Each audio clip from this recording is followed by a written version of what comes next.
예, 안녕하십니까. 더불어민주당 기후행동 모임 비상 기자회견 시작하도록 하겠습니다. 저는 간사를 맡고 있는 더불어민주당 의정부 국회의원 박지혜입니다. 오늘 저희가 이렇게 여러 의원님들과 함께 이 자리에 모인 이유는 2024년 정기국회 안에 반드시 통과되어야 할 우선순위 입법 과제를 발표하고 이에 대한 신속한 처리를 촉구하기 위해서입니다. 오늘 기자회견에 함께해 주신 의원님들을 소개해 드리겠습니다. 먼저 오늘 입법과제 발표를 제안해 주신 김성환 의원님입니다. 예, 민영배 의원님 오셨습니다. 박정현 의원님 오셨습니다. 그럼 오늘 저희 이 기자회견의 취지, 배경 등을 김성환 의원님께서 모두 발언으로 소개해 주시겠습니다.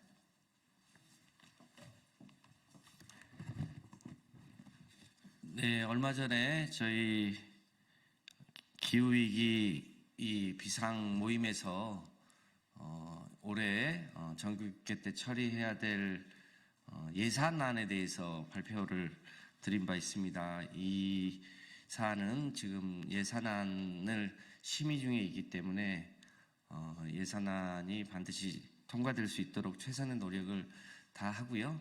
지금 예산안과 함께 정기국회의 각 상임위별로 입법 활동을 또 열심히 하고 있습니다. 근데 그 중에 특히 이 기후위기를 막기 위한 여러 가지 입법, 제도 개선이 필요한 과제들이 산적해 있습니다. 이 문제를 어떻게 할 것인지에 대해서 저희가 대체로 산업위원회에 많이 있긴 합니다만 환노위나 농해수위 등등 국토위 등등의 여러 가지 입법 과제들이 다 기후위기를 막기 위한 여러 가지 제도들이 붙어 있어서 오늘 그것을 저희가 종합해서 말씀드리게 되었습니다.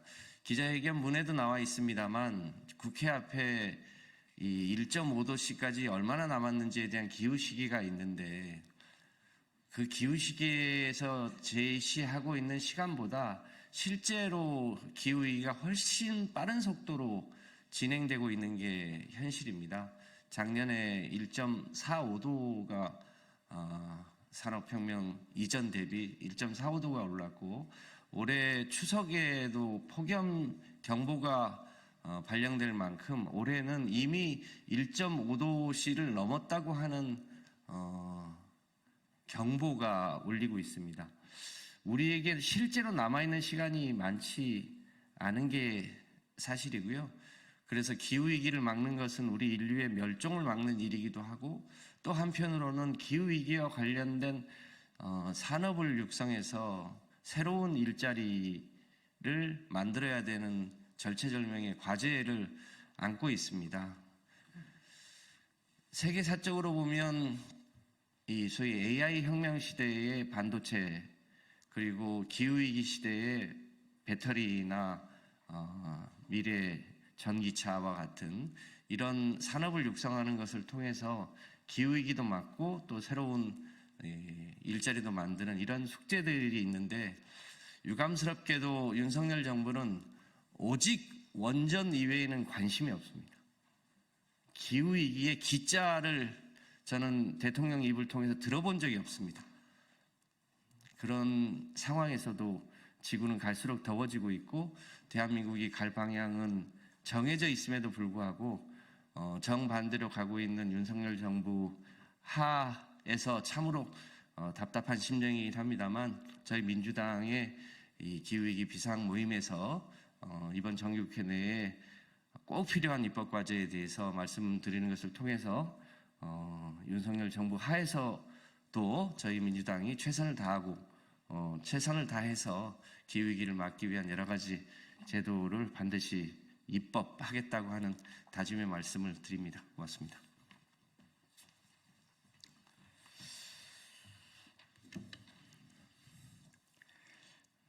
네, 존경하는 국민 여러분, 기후위기 대응 최전선에서 행동하는 민주당 기후행동 의원 모임 비상입니다.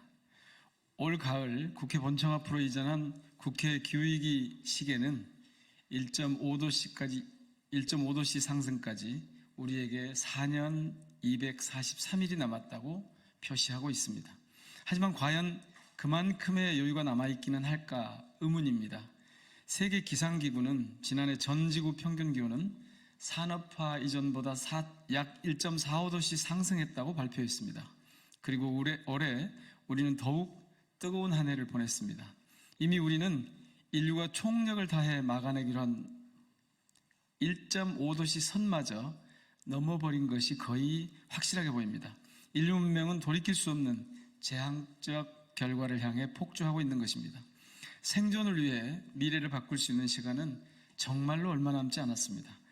지난해 발표된 기후변화에 관한 정부 간 협의체 6차 보고서는 향후 10년의 골든타임 안에 우리가 기후위기에 어떻게 대응하는지에 따라 인류의 미래가 결정된다고 강조했습니다.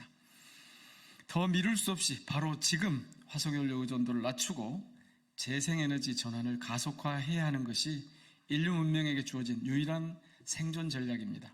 하지만 대한민국의 기후정책을 책임져야 할 윤석열 정부의 인식과 대응은 한심한 수준입니다. 정부는 최근 공개한 제11차 전력수급 기본계획안에서 지난 10차 계획의 8.6%나 낮춘 재생에너지 비중을 높이지 않고 유지한 채 원전과 LNG 발전 비중만 높여놨습니다. 이러한 정부의 시대착오적이고 소극적인 에너지 전환 계획으로는 기후위기를 막을 수 없을 뿐만 아니라 우리 기업들이 RE100이나 탄소국경세 등 글로벌 시장의 규범을 따라가기 힘들어지면서 대한민국의 산업 경쟁력마저 위태롭게 만들 것이 자명합니다.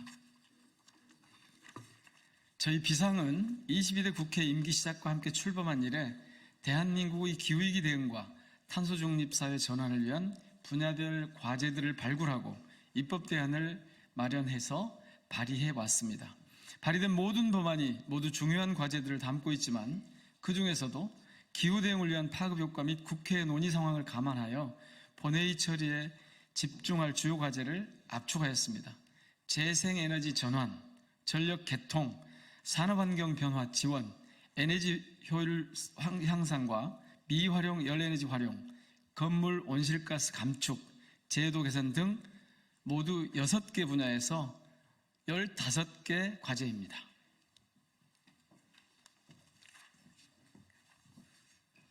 먼저 태양광 풍력 중심의 에너지 전환을 위한 법률의 제정 및 개정이 가장 시급합니다.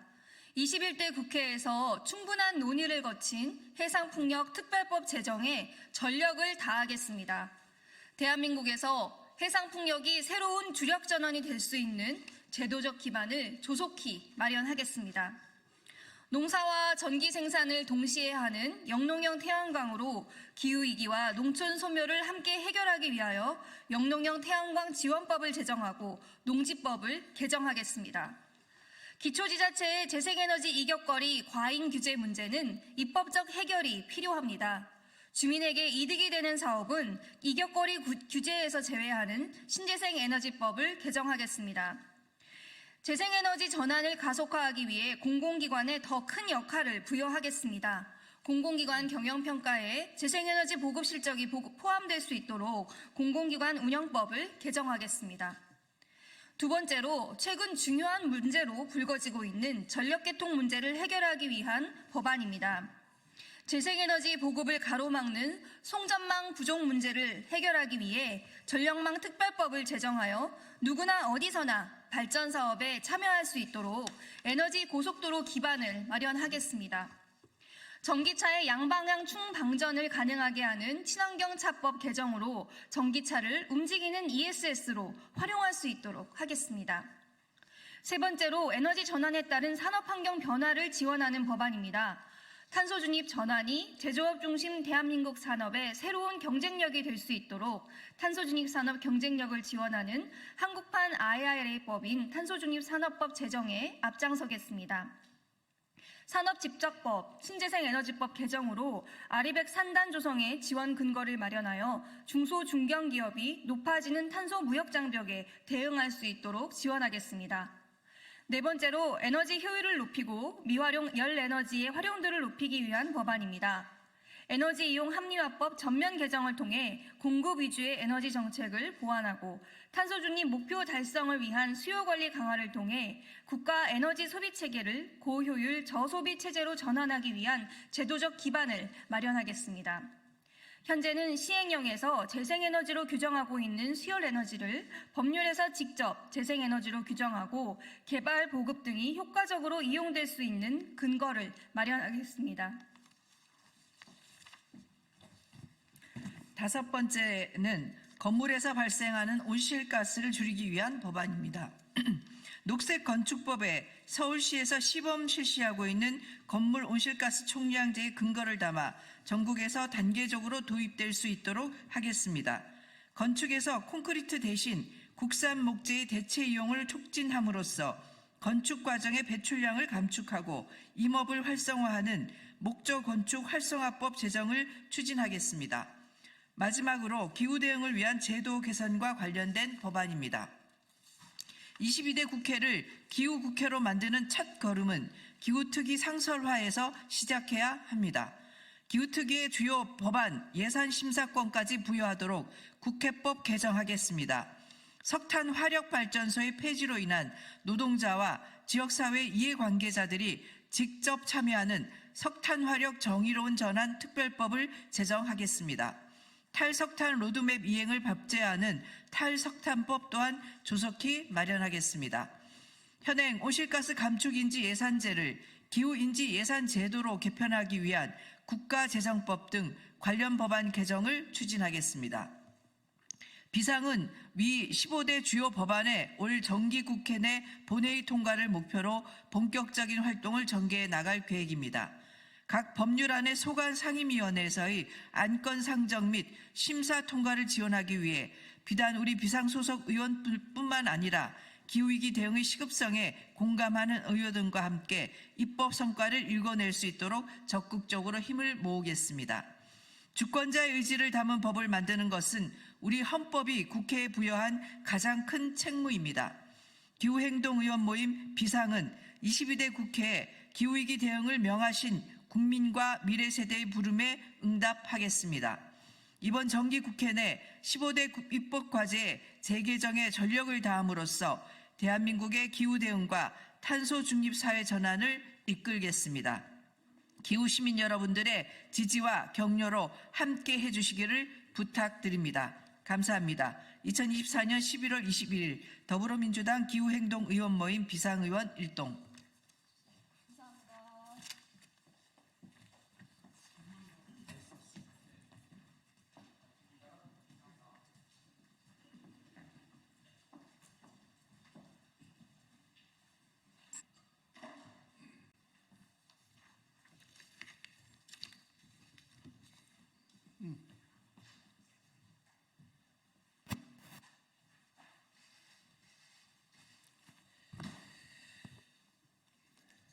윤한웅 국회의원입니다.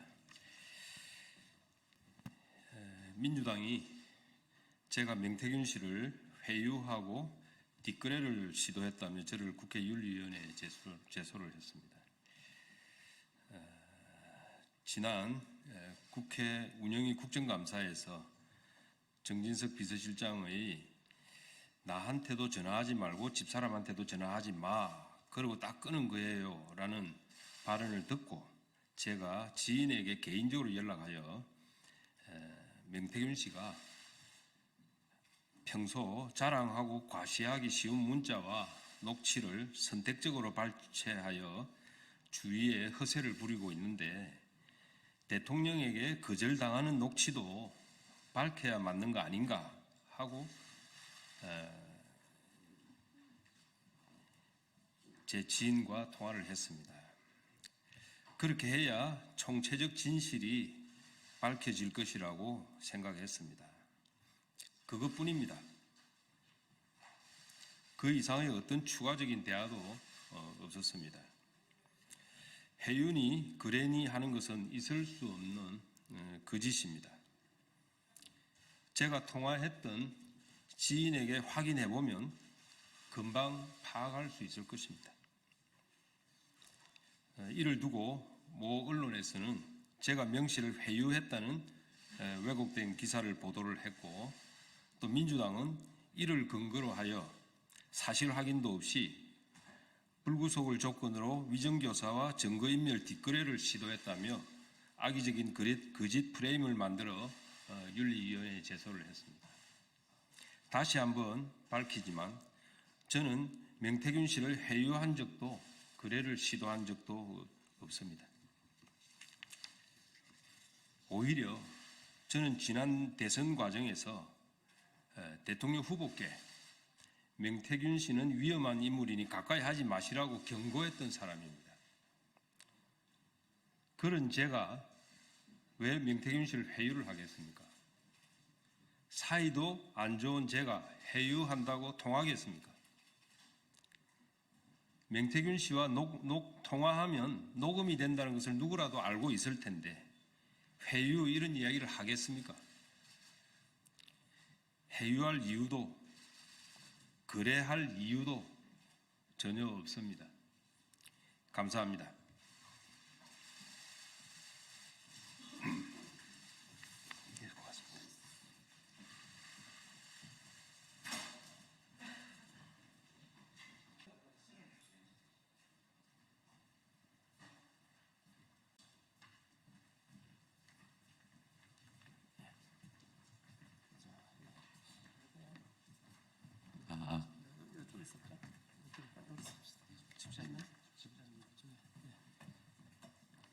예, 지금부터 인천공항의 자회사 경쟁력 강화 방안 연구 용역 보고서라고 정규직 전환 정책을 무로 돌리는 정책을 연구한 보고서를 폐기하라는 기자회견을 시작하도록 하겠습니다. 예, 첫 번째 여는 발언으로 진보당의 윤종호 의원님 발언을 듣도록 하겠습니다. 큰 박수 부탁드립니다.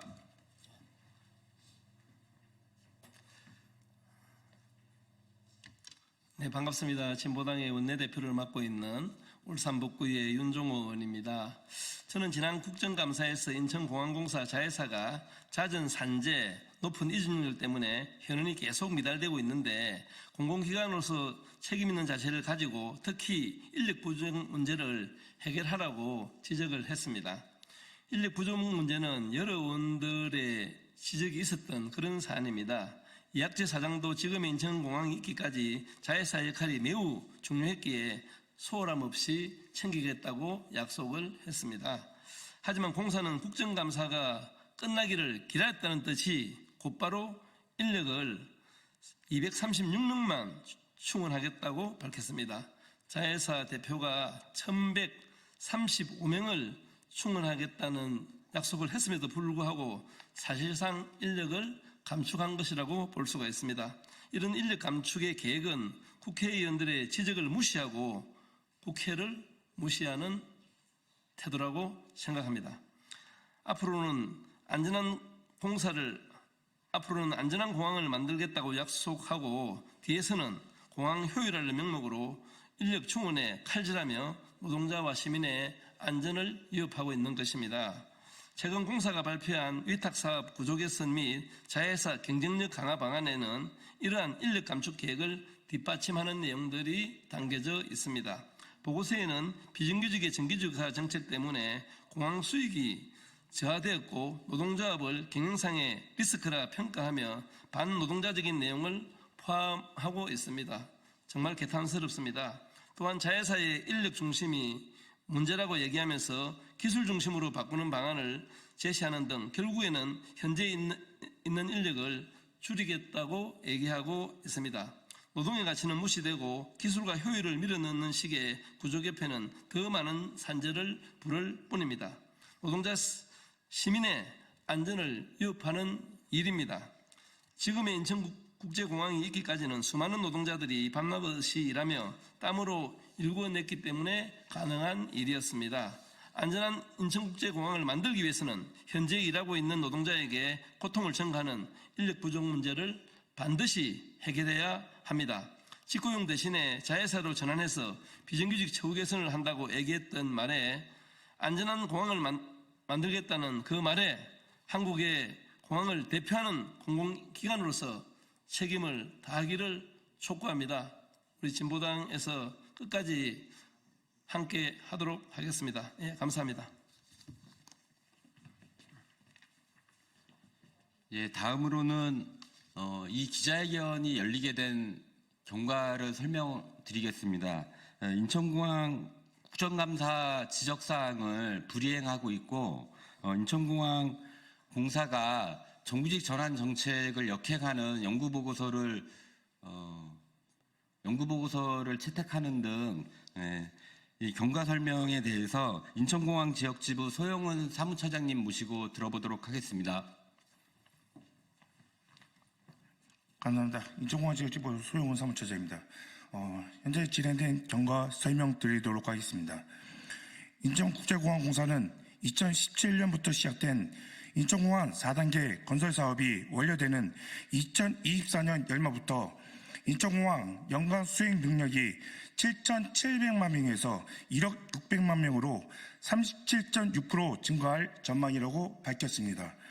그러나 4단계 건설 사업을 완료를 앞두고도 필요 인력에 대해서는 깜깜이 기존 인력만 쪼개긴 현실에서 국제공항을 이용하는 다수의 시민과 공항에서 밤낮 없이 일하는 노동자들의 안전을 기대하기가 어려워 민주노총 공공운수노조 인천공항 지역지부는 노동자 시민 안전을 위해 투쟁에 나섰습니다.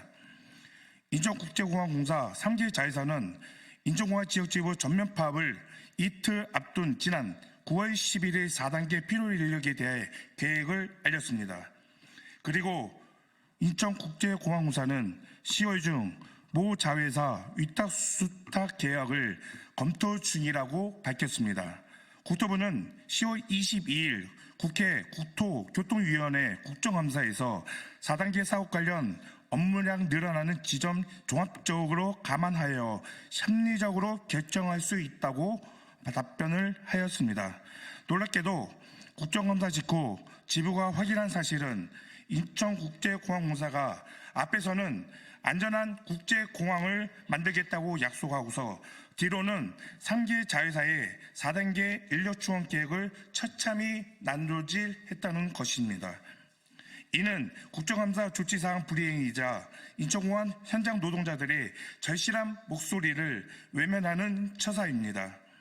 대체 어째서 인천공항공사는 불통으로 일관하는 것일까요? 국회의원이 대변하는 국회의 목소리도 1만 노동자 목소리를 외면하고 있습니다.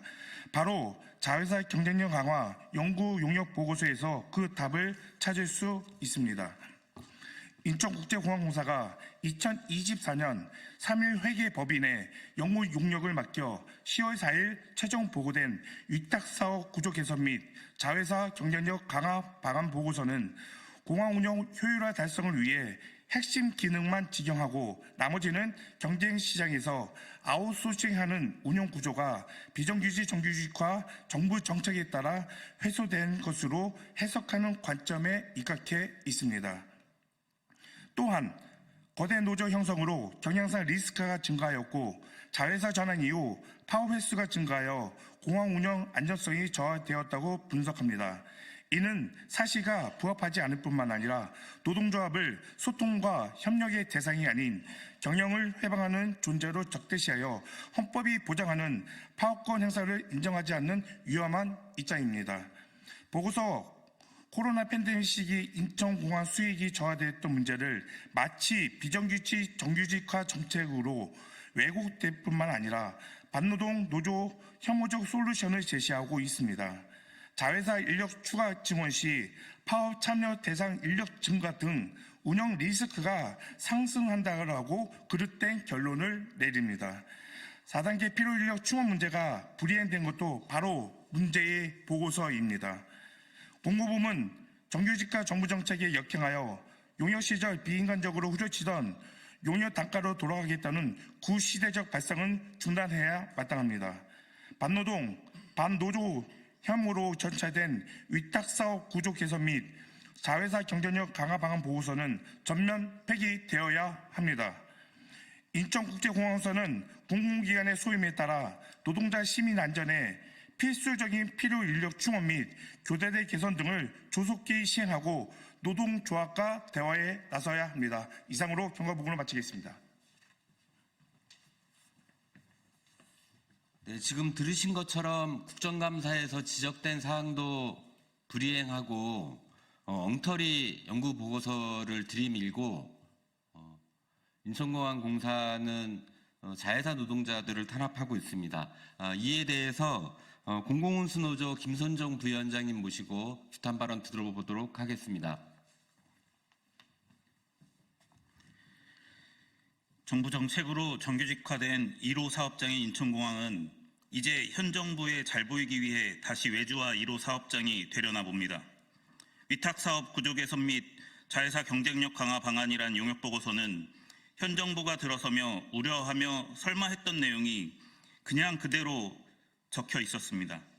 경쟁이란 이유로 자회사를 더 쪼개고 거기에 더해 경쟁이란 이유로 민간업체에 다시 외주화를 하라는 내용도 기가 막힌데 그 이유가 노동조합의 파업, 쟁의 등이 리스크가 크기 때문이라고 합니다.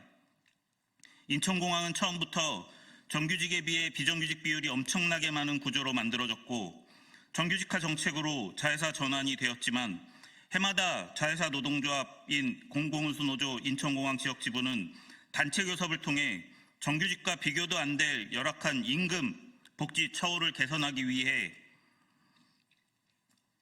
단체 행동을 할 수밖에 없었습니다.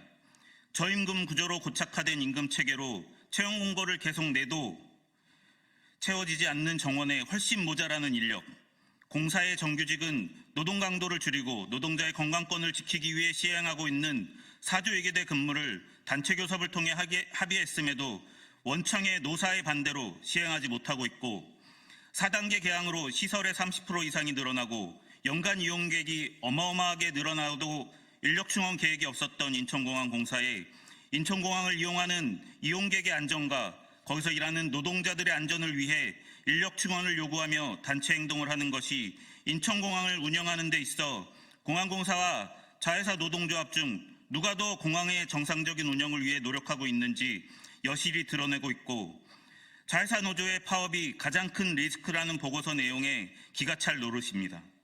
인천공항은 정규직화의 상징적인 기관입니다.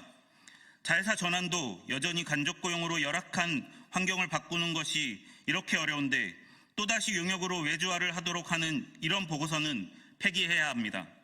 공공운수노조는 인천공항이 또다시 외주화의 상징이 되도록 지켜보고만 있지 않을 것입니다. 보고서 폐기는 물론이고 제대로 된 정규직 전환이 완성될 수 있도록 인천공항 지역지부 동지들과 끝까지 투쟁해 나가겠습니다. 감사합니다. 네, 다음으로는 현장 발언을 들어보도록 하겠습니다. 공공운수노조 인천공항 지역지부장 정한석 동지로부터 현장 발언 듣도록 하겠습니다. 네, 인사드리겠습니다. 인천공항 지역지부 지부장 정한석입니다. 과거 인천공항은 공공부문에서 비정규직 비율이 가장 높은 기관이었습니다. 2003년 기준으로 비정규직 비율 86.9%, 인천공항은 설립 및 개항 때부터 아웃소싱의 모델이었습니다. 지금처럼 찬바람이 불면 내년에도 공항에서 일할 수 있을지 매년 고용 불안에 떨고 용역업체의 중간 착취와 비인간적 대우에 시달리던 비정규직 노동자들은 노동조합으로 뭉친 후에야 비로소 인간 선언을 할 수 있었습니다. 인천공항 지역지부는 투쟁으로 인천공항을 바꿔왔습니다.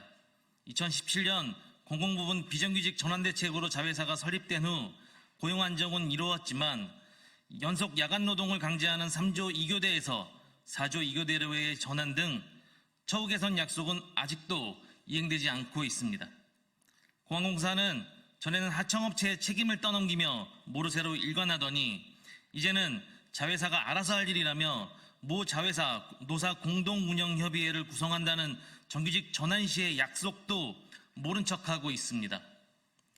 대화를 거부하고 약속을 저버린다면 남은 길은 투쟁뿐입니다. 우리는 인간 이하의 삶을 강요하던 용역 시절로 돌아갈 생각이 추호도 없기 때문입니다. 공항공사는 자회사를 쪼개고 다시 용역으로 돌리면 공항 운영이 원활해질 것으로 오판하고 있지만 퇴행을 선택한 대가는 상상 이상의 될 것입니다. 인천국제공항의 리스크는 노동조합이 아니라 바로 공항공사의 불통입니다. 무엇이 인천공항의 발전을 저해하고 있는지 깨닫기 바랍니다. 또한 인천공항은 공항공사의 소유물이 아니라 시민의 공공기관입니다. 우리는 노동자이자 시민으로서 인천공항을 망치는 행위를 좌시하지 않을 것입니다. 2020년 보안검색 노동자 1,200여 명이 인천국제공항공사를 상대로 근로자 지휘약인 소송을 제기하여 올해 승소하였습니다. 인천지방법원은 인천국제공항 자회사 소속 노동자들에 대한 실질적 사용자 책임이 인천국제공항공사에 있다는 판결을 내린 것입니다. 인천공항 지역지부는 마땅한 책임을 회피하고 순간을 모면하게 급급했던 인천국제공항공사가 뒤늦게나마 사회적 책임을 자각할 것을 경고한 바 있습니다. 이 자리를 빌어 다시금 공항공사에 경고합니다. 노동조합은 분쇄의 대상이 아니라 대화의 상대입니다.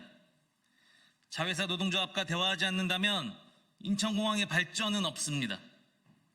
인천공항 지역지부는 2024년 인천공항 4단계 확장에 따른 필요인력 충원을 요구하며 투쟁을 하고 있습니다.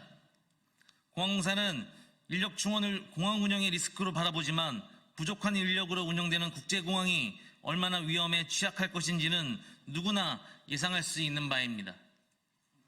이러한 상식을 거부하고 자회사 인력이 늘어나면 파업 참여 인력이 증가하여 운영 리스크가 상승한다라는 노조 혐오로 일관하는 공항공사의 맞선 투쟁은 불가피합니다. 노동자 시민 안전을 위한 투쟁을 멈추지 않겠습니다. 인천공항 지역지부는 안정적 공항 운영을 위한 합리적 인력이 투입되고 노동자 시민 안전이 담보될 때까지 끝까지 투쟁하겠습니다. 노동이 존중되고 차별이 해소되는 인천공항을 만들기 위해 그래왔듯 투쟁하겠습니다. 감사합니다. 네, 올해 2차례 파업 투쟁을 전개했고 자회사 사측의 약속을 믿고 3차 파업을 유보했지만 공항공사가 인력 충원 계획을 엉터리로 발표하면서 인천공항 지역지부가 투쟁을 예고하고 있습니다. 인천공항 지역지부 투쟁에도 많은 관심을 부탁드립니다. 마지막으로 기자회견문 낭독을 인천공항 지역지부 부지부장 김순정 동지로 듣도록 하겠습니다. 안녕하십니까. 인천공항 지역지부 부지부장 김순정입니다. 공공부문 정규직 전환 정책 역행 시도 중단하고 약속을 이행하라. 인천국제공항은 비정규직의 천지였습니다. 인천국제공항에 도착해서 비행기를 타는 순간까지 만날 수 있는 정규직 노동자는 단 한 명도 없는 공항이었습니다. 그 안에서 일하는 비정규직 노동자들은 하청업체의 중간 착취에 시달렸습니다. 그러나 노동자들은 노동조합을 만들고 저항을 시작했고 인천국제공항을 바꾸어 왔습니다. 2017년 공공부문 비정규직 정규직 전환 정책을 만들어낸 선두에 인천공항 지역지부가 존재한다 해도 과언이 아닙니다. 정규직 전환 정책이 8년이 지난 지금도 인천공항에서 일하고 있는 자회사 노동자들의 투쟁을 통해서만 자신들의 요구를 쟁취해 왔습니다. 그러나 인천국제공항공사는 2022년 파업투쟁을 통해서 합의한 4조 2교대 시행은 자회사가 알아서 할 일이라며 무책임한 태도를 보이고 있으며 제2터미널 4단계 확장 공사에 따른 인력 충원은 인천국제공항공사의 난도질로 236명만 채용한다는 계획을 밝히고 있습니다. 책임을 질 때는 나 몰라라 하고 권한을 행사할 때는 적극적으로 권한을 행사하는 이중적인 태도를 취하고 있습니다. 뿐만 아니라 최근에 입수한 위탁사업 구조 개선 및 자회사 경쟁력 강화 방안 보고서에 따르면 노조 혐오로 가득 차 자회사 노동자들의 고통과 한숨은 외면하고 있으며 세계 자회사를 6개 자회사로 쪼개고 심지어 경쟁을 유도하기 위해 아웃소싱을 언급하고 있습니다. 이는 공공기관으로서의 책임을 망각한 것이며 이용객인 시민의 안전뿐만 아니라 노동자의 안전을 저해하는 것이다. 우리는 인천국제공항공사의 위탁사업 구조 개선 및 자회사 경쟁력 강화 보고서를 즉각 폐기하고 노동자들의 안전과 시민의 안전을 위해 4단계 확장 공사에 따른 인력 충원, 4조 2교대 등의 시행을 비롯한 처우 개선에 나설 것을 촉구한다.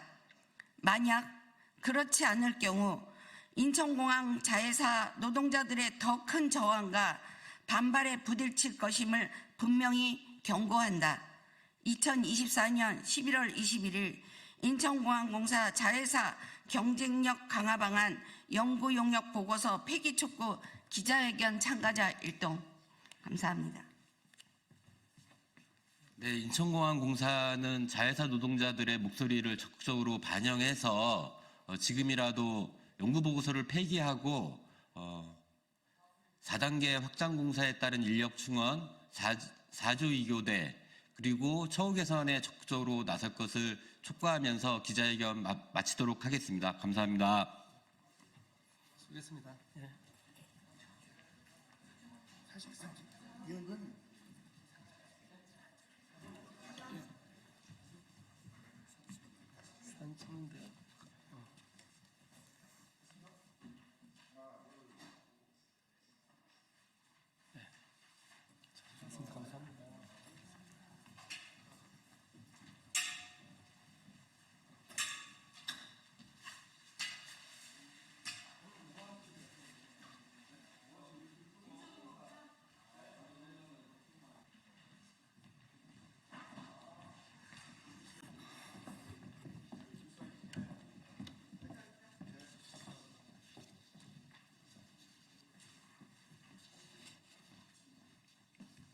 네, 여러분 안녕하십니까? 조국혁신당 황운하 의원입니다. 오늘 기자회견은 윤석열 정부의 우현 위법한 검찰청법 시행령을 원상 복구하라는 내용을 담은 기자회견입니다. 구체적으로는 이제 국회법 개정안 내용이 되겠습니다. 제가 먼저 들어가는 말씀 드리고 기자회견문을 참석해 주신 의원님들께서 나누어서 낭독해 드리도록 하겠습니다. 함께 해주신 의원님들을 소개 올리겠습니다. 더불어민주당의 정책수석부대표이신 김용민 의원님이십니다. 더불어민주당 김문수 의원님이십니다. 조국혁신당의 신장식 의원님이십니다. 조국혁신당의 정춘생 의원님이십니다. 더불어민주당의 조기현 의원님이십니다. 네, 그럼 시작하겠습니다.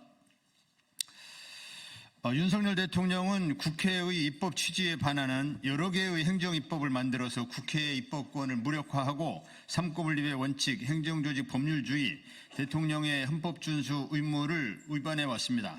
그럼에도 현행 국회법에 따르면 정부가 법 취지를 왜곡하거나 위임 범위를 일탈하여 자의적인 행정입법을 재개정한 경우에 대하여 국회가 입법권을 가진 헌법기관으로서 이를 방지하는 데 어려움이 있었습니다. 이에 국회 상임위에서 소관 중앙행정기관에 장이 제출하거나 시행 중인 행정입법이 법률의 취지 또는 내용에 합치되지 아니하다고 판단되는 경우 중앙행정기관의 장에게 검토 내용을 송부하여 수정 변경할 수 있도록 하는 취지로 국회법을 개정하고자 합니다. 한동훈 법무장관은 검찰 직접수사권을 축소한 입법 취지에 정면으로 역행하는 내용으로 시행령을 개정해서 검찰 직접수사권을 무제한으로 확장하였습니다. 윤석열 정권은 이러한 우연 위법적인 시행령을 근거로 전 정권 인사에 대한 표적수사, 보복수사를 일삼거나 정적 제거에 혈안이 되어 검찰권을 남용하고 있습니다. 법을 준수하며 헌법을 수호하고 공의 의무를 실현해야 할 대통령이 시행령 통치, 시행령 쿠데타라는 비판을 받으면서까지 국회 입법 취지에 반하는 우현 위법적인 시행령을 개정한 목적이 검찰권을 사유화하여 정적을 제거하기 위한 것이었음이 밝혀진 것입니다. 윤석열 대통령은 즉시 우연 위법적인 시행령을 원상복구하기를 촉구합니다.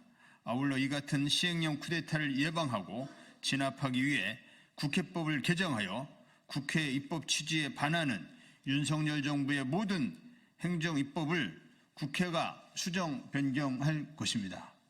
우리 의원님 한 분 더 참석해 주셨습니다.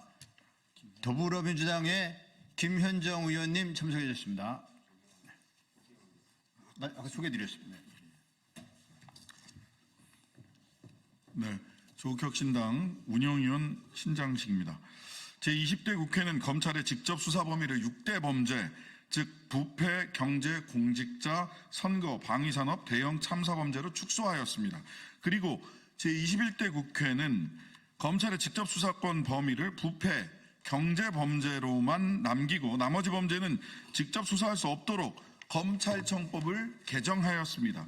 당시 박병석 의장 중재로 더불어민주당과 국민의힘은 검찰의 직접 수사권과 기소권은 분리하는 방향으로 한다.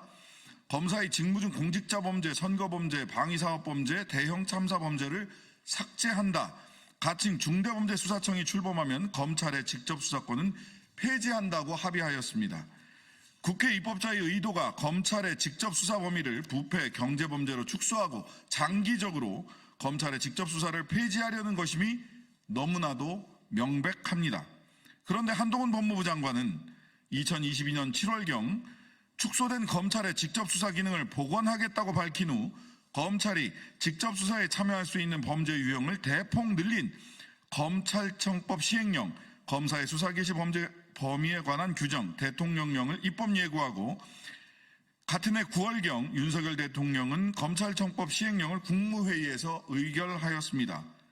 대한민국 헌법은 법률의 제정 및 개정보다는 국회의원으로 구성된 국회의 권한으로 하고 대통령은 국회에서 의결한 법률의 범위 내에서 대통령령을 시행할 수 있으며 대통령은 이러한 헌법상의 내용을 수호하고 이를 준수할 의무가 있음을 분명히 규정하고 있습니다.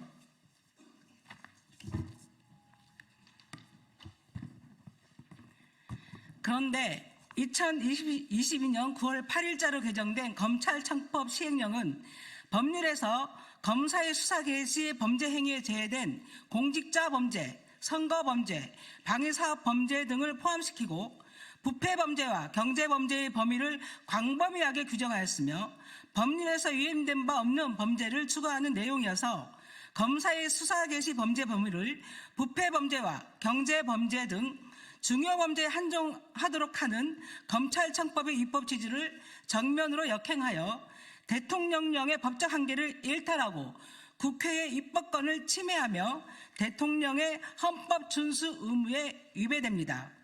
2022년 6월경 한동훈 당시 법무부 장관은 국회가 검찰의 직접 수사권 범위를 축소한 검찰청법 개정 행위가 검사의 헌법상 권한인 수사권과 소추권을 침해하기 때문에 무효라며 국회를 상대로 헌법재판소에 권한쟁의 심판을 청구하였습니다. 이에 대해 헌법재판소는 수사권 및 소추권이 검사의 헌법상 권한이 아니고 행정부 내에서 수사권 및 소추권의 구체적인 조정, 배분은 헌법사항이 아닌 입법사항이라고 판시하였습니다. 즉 국회는 입법으로 검사의 수사권을 축소할 수도 있고 폐지할 수도 있는 것입니다. 헌법재판소의 이와 같은 판결에도 불구하고 윤석열 대통령은 위헌, 위법적인 시행령을 원상복구하지 않고 있습니다. 도대체 윤석열 대통령이 대통령으로서 법을 준수하며 헌법을 수호할 의사가 있는지 의문입니다.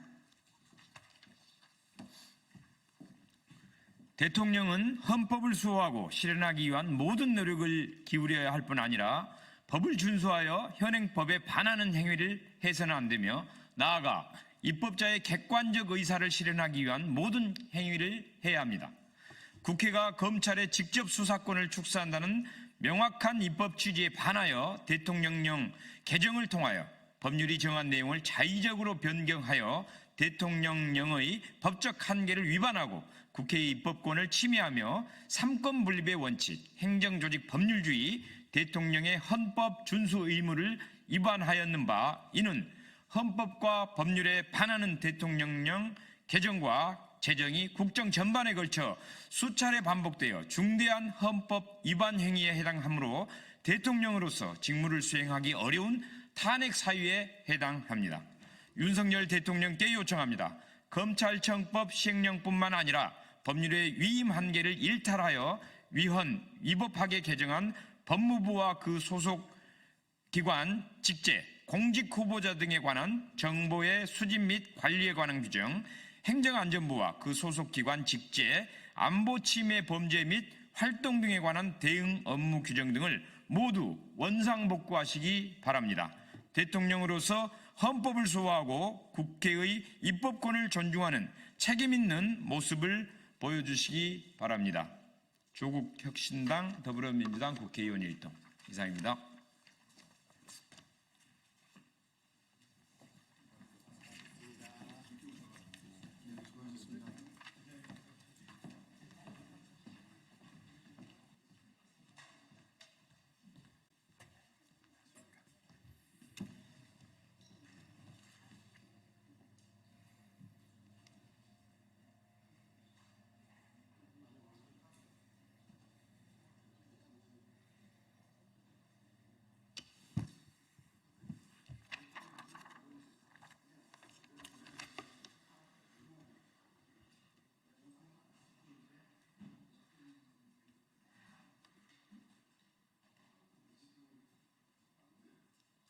시작해도 되겠습니까?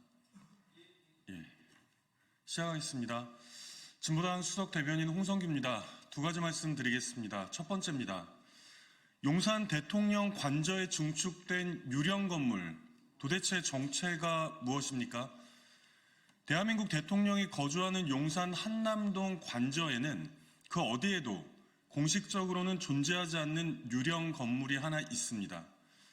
지난 2022년 관저 이전 공사에 참여했던 업체 관계자가 증축 사실을 인정한, 심지어 구글어스 위성 사진으로도 확인이 가능한 이 20평 정도의 단층 건물은 문서상으로는 그 어디에도 존재하지 않습니다.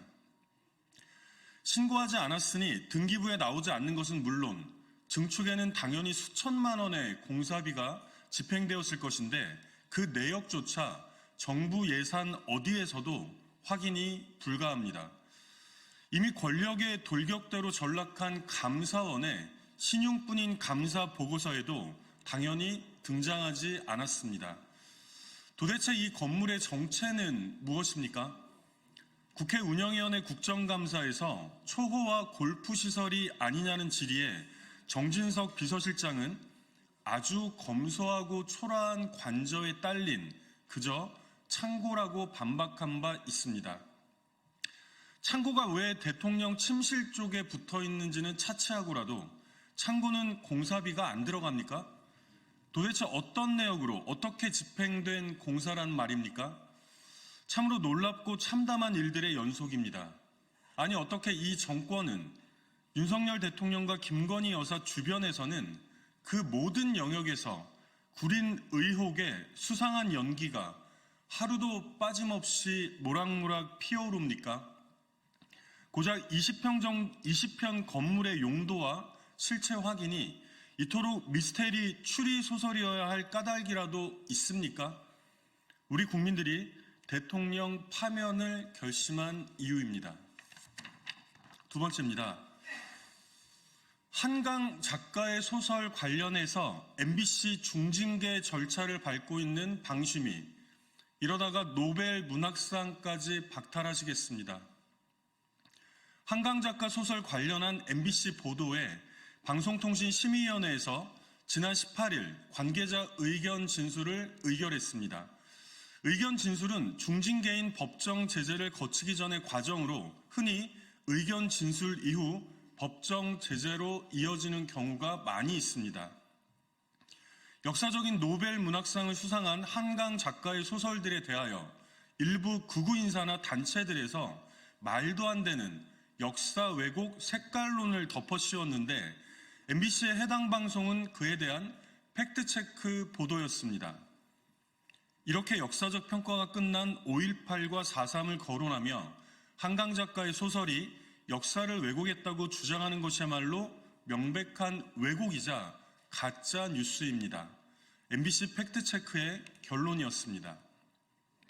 누가 보더라도 지극히 상식적이고 당연한 이 결론에 대한민국 방심위가 일부 극우 단체들의 주장에 손을 들어 본격적으로 딴지를 걸어보겠다는 수작입니다. 참으로 참담하고 기가 막힐 작태입니다. 5.18과 4.3을 소재로 다룬 것부터 마음에 안 들었습니까? 블랙리스트까지 올렸던 한강 작가가 노벨 문학상을 수상하자 도저히 눈뜨고 봐주기가 어려웠습니까? 아니면 아직 소나기에 쏙 들어오지 않은 공영방송 MBC에 대한 끝없는 겁박입니까? 이러니 국회에서도 운영 예산을 삭감하는 것 아닙니까? 국무총리급 월급을 타가면서도 뻔뻔스럽게 권력의 파수꾼 대통령의 심기 경호 역할에만 전념하는 방심위는 이미 그 존재 의미가 다 사라졌다는 것이 우리 국민들의 무거운 판단입니다. 류희림 위원장부터 그 자리에서 내려오고 이 해괴한 심판 노름들도 모두 다 즉각 중단해야 합니다. 이상입니다.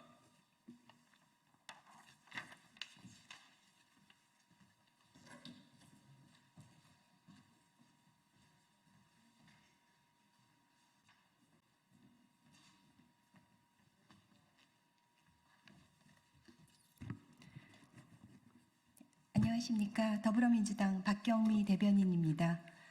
첫 번째 브리핑입니다. 장님무사 대통령 부부 뒤에 안진뱅이 주술사 명태균 씨의 실체가 드러나고 있습니다. 명태균 씨가 창원 산단부지 개입에 이어 창원 북부 순환도로 노선 변경, 예산 증액까지 개입했다는 의혹이 나왔습니다. 이 과정에서 김영선 전 의원에게 법안 발의를 지시하기까지 했다니 이 정도면 가히 명태균 씨는 창원의 그림자 왕 행세를 한 것입니다. 최근 명 씨가 윤석열 캠프의 보직 인선에 개입한 정황이 담긴 육성 파일이 새롭게 확인되기까지 했습니다. 대선 캠프 보직 인선, 대통령실 행정관 인선, 지방선거 공천까지 명 씨의 손이 닿지 않은 부분이 있기나 한 것입니까? 대통령은 장님무사, 영부인은 안진뱅이 주술사라더니 진짜 안진뱅이 주술사는 장님무사 대통령 부부 뒤에 숨어있던 명태균 씨라 하지 않을 수 없습니다. 하루가 멀다 하고 터져나오는 명태균 씨의 의혹은 용산의 민낯을 그대로 드러냅니다. 대한민국이 윤석열 정부 출범 이래 퇴행을 거듭하는 데는 다 이유가 있었습니다. 이런 판에 검찰은 명 씨를 김태열 전 미래한국연구소 소장 등과 대질한다고 합니다. 그런데 지금까지 나온 증거를 보면 명 씨와 대질해야 될 것은 김태열 씨가 아니라 대통령 부부입니다. 더 이상 특검을 미룰 이유도 명분도 없습니다. 이제 특검은 시기의 문제일 뿐입니다.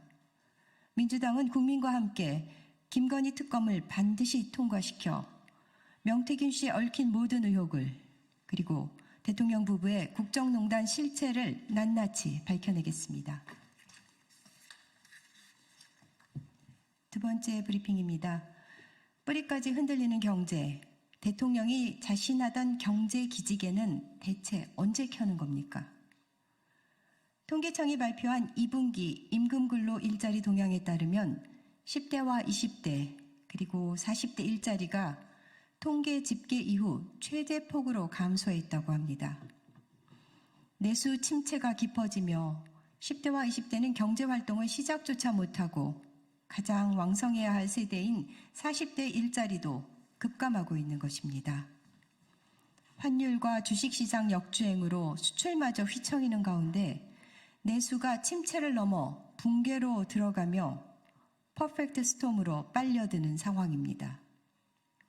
국제사회도 한국 경제를 심각하게 평가했습니다. IMF는 한국의 성장률을 하향 조정했는데 국내외 기관 중 가장 낮은 수치를 예측한 것입니다. 그리고 그 예측의 주요 근거는 내수 시장의 붕괴입니다. 경제가 퍼펙트 스톰의 위기로 빨려들고 있는데 대체 정부는 뭐 하고 있습니까? 이것이 대통령이 말하는 경제의 기지개입니까? 지금은 작년처럼 상고하절을 외칠 여유도 없습니다. 침체를 넘어 붕괴로 가고 있는 경제에 특단의 조치가 필요합니다.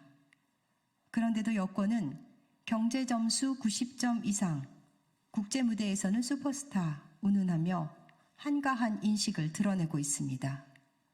언제까지 망상 속에 살 것입니까? 무대책 대통령의 무능하고 무도한 방관 속에 경제의 뿌리가 흔들리고 있습니다. 경제 정책 실패를 인정하고 즉시 행동에 나서십시오.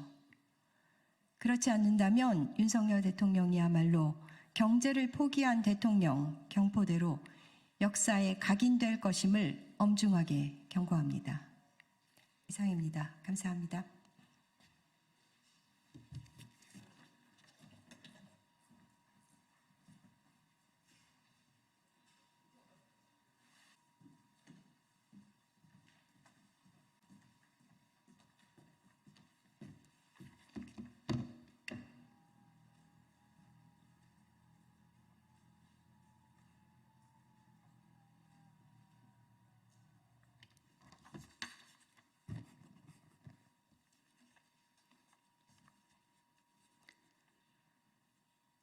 안녕하십니까. 개혁신당 부대변인 이유원입니다. 오늘은 이재명 사법 리스크로 정부 여당이 추진해야 할 국민과의 쇄신 약속이 묻혀서는 안 된다는 내용에 논평하겠습니다. 임기 반환점을 막 지난 윤석열 대통령과 여당의 최우선 과제는 국민에게 약속한 쇄신입니다. 더불어민주당 이재명 대표의 1심 유죄 선고 이후 이재명 때리기에만 올인한다고 민심이 자동으로 여당에 돌아온다는 착각은 버리십시오.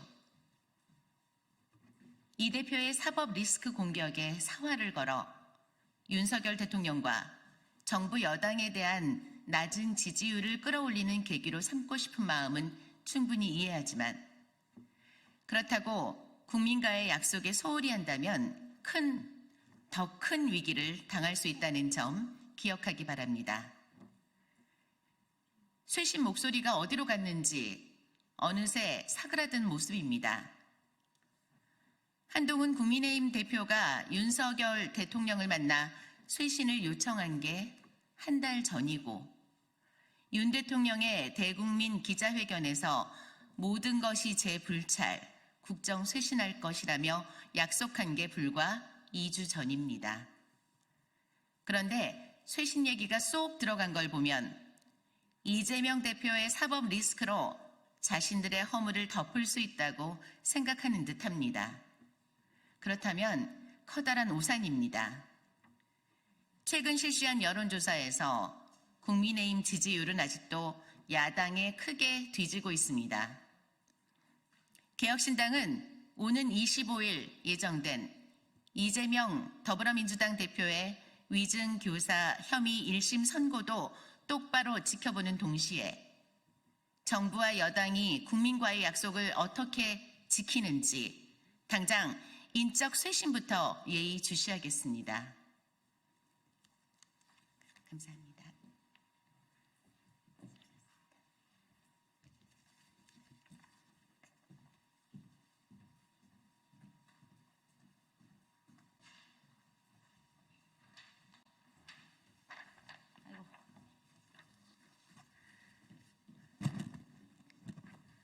예, 진보당 원내대변인 정혜경입니다.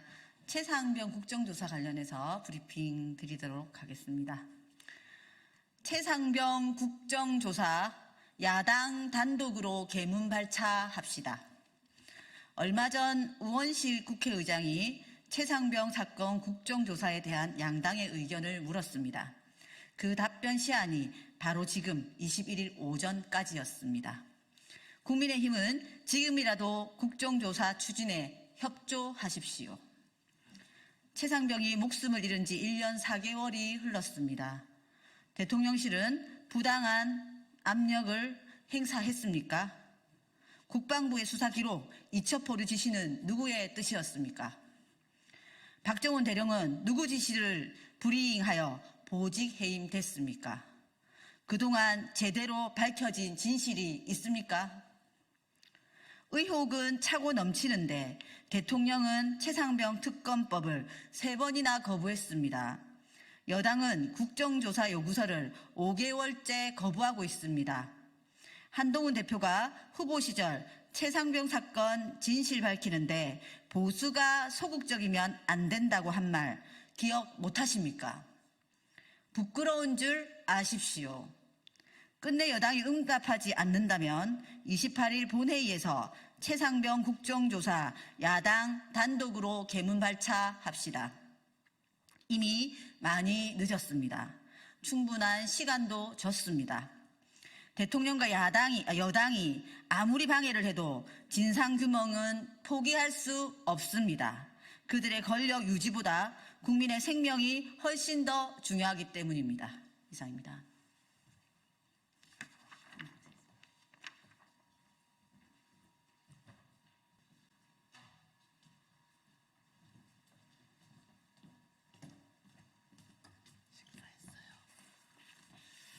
네, 더불어민주당 민영배입니다. 오늘은 사법정의 바로 세우기 시민행동이 김영철 검사를 고발한 사건이 있었습니다. 공수처에.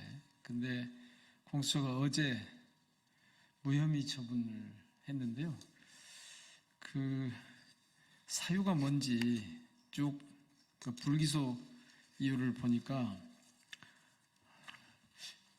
도저히 납득할 수 없어서 이 단체에서 사생에서 다시 규탄 회견을 하고자 합니다. 그래서 제가 소개하러 나왔습니다.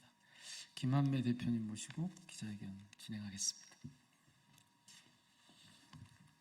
안녕하십니까. 대한민국을 더욱 정의롭고 민주적인 사회를 만들기 위해서 검찰 사법개혁 분야에서 앞장서고 있는 시민단체 사법정의 바로 세우기 시민행동 상임대표 김한매입니다. 의원님께서 소개하셨듯이 저희 단체에서 김영철 검사에 대해서 법정 진술을 사전에 연습시키는 등 검찰이 원하는 방향으로 수사 결과를 도출하기 위해서 장시호에게 그러한 잘못된 그런 검찰권의 남용에 대해서 저희가 3차례에 걸쳐서 고발을 한 바 있습니다. 지난 5월에. 그런데 잘 아시지만 공수처가 설립된 취지가 검찰의 제 식구 감싸기를 타파하기 위해서 그러한 검사가 검사를 봐주기 하는 그런 폐단을 악습을 그것을 없애기 위해서 생겨난 것이 바로 공수처인데 공수처가 자신 스스로가 설립 취지를 몰각시키는 행위를 하고 말았습니다. 검사의 비리 범죄 혐의에 대해서 고발한 사건에 대해서 검찰 스스로가 제 식구 감싸기 하는 것을 공수처가 반복하는 그러한 일이 벌어졌습니다. 이에 대해서 고발인으로서 불기소 이유서를 검토한 이후에 그 주요 내용에 대해서 국민과 언론에 공유를 할 필요가 있어서 금일 민영배 의원님과 함께 기자회견을 하게 되었습니다. 먼저 기자회견 낭독 후에 구체적인 질문이 있으면 기자회견 낭독 이후에 백브리핑룸으로 이동해서 바깥에서 질의응답을 진행하도록 하겠습니다. 그러면 지금으로부터 공수처의 김영철 검사 불기소 처분을 규탄하는 기자회견문을 낭독하도록 하겠습니다. 기자회견문. 공수처는 검찰 이중대인가 공수처의 노골적인 김영철 검사 구하기 국민과 함께 강력히 규탄한다. 2024년 11월 19일 공수처는 현재 국회에서 탄핵이 진행 중인 김영철 검사에 대한 고발 사건 3건 모두에 대해 무혐의 불기소 처분했습니다. 국가 공권력인 수사의 생명은 공정성입니다. 그런데 다음에 3가지 점에서 공수처의 김영철 검사에 대한 수사는 수사의 기본 원칙을 지키지 않았습니다. 첫째, 공수처는 이 사건의 피고발인인 김영천 검사에 대한 소환 조사나 장시호와의 휴대폰 통화, 카톡, 텔레그램 등 기본적인 증거 조사조차 시행하지 않았습니다. 김영철 검사에 대해서는 서면 조사만 시행하고 모든 피의자에 대해 통상적으로 실시하는 소환 조사조차 실시하지 않았습니다. 도대체 공수처는 현직 검사, 특히 윤석열 사단이라고 불리는 찐윤 검사들에게는 한없이 관대한 겁니까? 야당 대표에 대해서는 무자비한 수백 번의 압수수색은 물론 사건에 약간이라도 관련이 되어 있다고 판단하면 주변인들에 대해 먼지털이식 수사를 불사하는 검찰인데, 공수처는 정반대로 이번 사건의 피고발인인 김영철 검사를 단 한 차례도 소환하지 않았다는 사실에 그저 놀라움을 금할 수 없습니다. 공수처의 이 사건에 대한 수사 의지가 얼마나 없었는지를 단적으로 보여줍니다. 둘째, 이번 사건의 수사 라인은 공수처 수사 2부인데 송창진 수사 2부장은 과거 도이치모터스 주가 조작 사건의 공범인 이종호의 변호인이자 김영철 검사와는 사시 33기 동기입니다. 안 그래도 김영철 검사는 김건희 코바나 컨텐츠 뇌물성 협찬 사건, 김건희 도이치 파이낸스 저가 매입 사건, 삼성전자의 김건희 아크로비스타 아파트 뇌물성 전세권 설정 사건 등 김건희 여사가 고발된 비리 의혹 사건들을 한날 한시에 땡처리하듯이 면죄부를 준 소위 윤석열 처가 호위 검사로 알려질 정도로 충성파입니다. 그런 김영철 검사를 도이치모터스 사건의 공범 이종호의 변호인이었던 송창진 부장검사가 자신의 사직 선물 개념으로 자신의 사시동기인 김영철에게 무혐의 불기소를 하고 공수처를 떠난 겁니까? 더욱 황당한 것은 이 사건의 주임 검사였던 공수처 수사 2부 김상천 검사 역시 이 사건을 마지막으로 김영철 검사에게 면죄부를 주고 사직한 송상진 부장검사와 마찬가지로 사직하면서 마지막 사건으로 면죄부를 주고 떠났습니다. 공수처의 이 사건 불기소의 책임을 퇴직하는 부장검사와 주임검사에게 전가하려는 것이 아닌지, 이러한 비겁한 공수처의 행태에 대해 국민과 함께 분노합니다. 마지막으로 공수처의 김영철 검사에 대한 불기소 이유서는 마치 김영철 검사만을 위한 변론 요지서와 같습니다. 김영철과 장시호 간의 부적절한 소통을 입증하는 어떠한 형태의 통신 증거 하나도 확보하지 않은 채 오로지 김영철 검사의 일방적인 변명과 1000개가 넘는 장시호와 지인 간의 통화 녹취가 전부 거짓말이라는 논리로 김영철 검사에게 면죄부를 주고 말았습니다. 이 정도면 수사가 아니라 면죄부 주기를 위해 얼마나 공수처가 노력했는지 법을 잘 모르는 일반 국민들도 절감할 정도입니다. 현직 검사와 피의자의 부적절한 사적 관계를 넘어 국가 공권력을 동원하여 검찰이 바라는 방향으로 수사의 결론을 도출하기 위해 자행된 법정 증언 사전 연습 등 각종 비리 의혹에 대해 고발인으로서 법원의 재정 신청에 의한 이의제기 절차를 시작하겠습니다. 이 사건의 실체적 진실은 결국 역사와 국민 앞에 드러날 것입니다. 언론인 여러분들도 국민과 함께 끝까지 함께해 주십시오. 감사합니다. 2024년 11월 21일 사법정의 바로 세우기 시민행동. 이상으로 기자회견 낭독을 마치고 불기소 이유서 내용과 관련해서 혹시 추가적인 질문이 있으시면 밖으로 이동해서 질문 받도록 하겠습니다. 네, 감사합니다.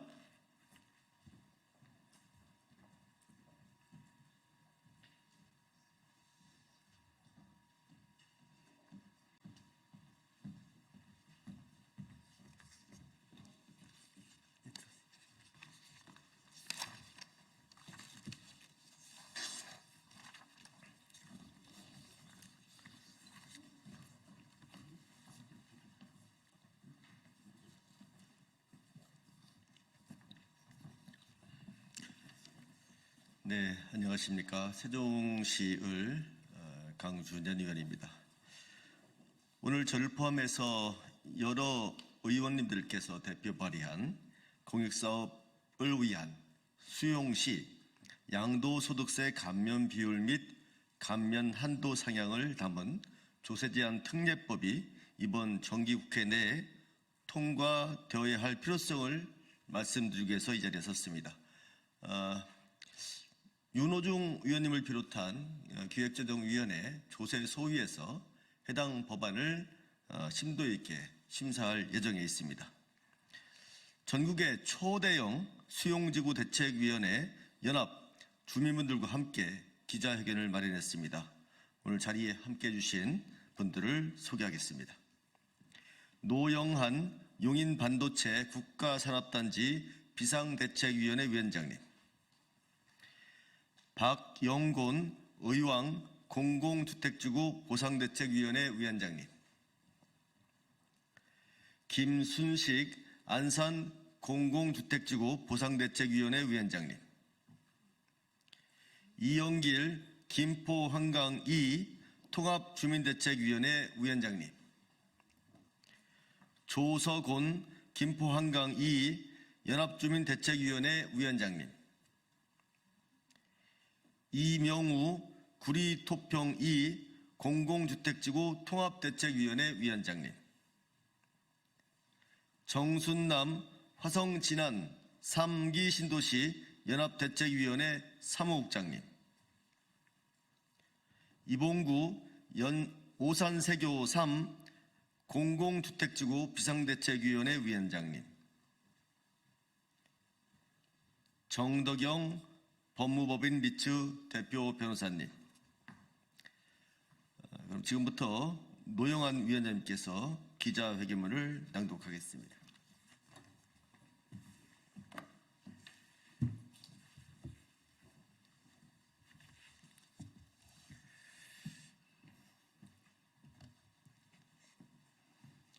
정부는 공익사업을 위하여 개인의 토지가 필요하다는 이유로 1962년 1월 토지수용법을 제정한 이후 약 70년 동안 강제수용제도를 유지하여 왔다.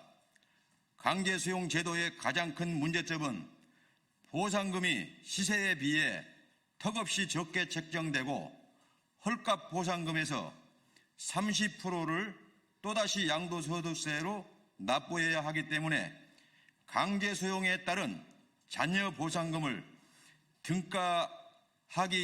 등가의 가치를 가진 새로운 토지를 매수하는 것이 사실상 불가능하다는 것이다.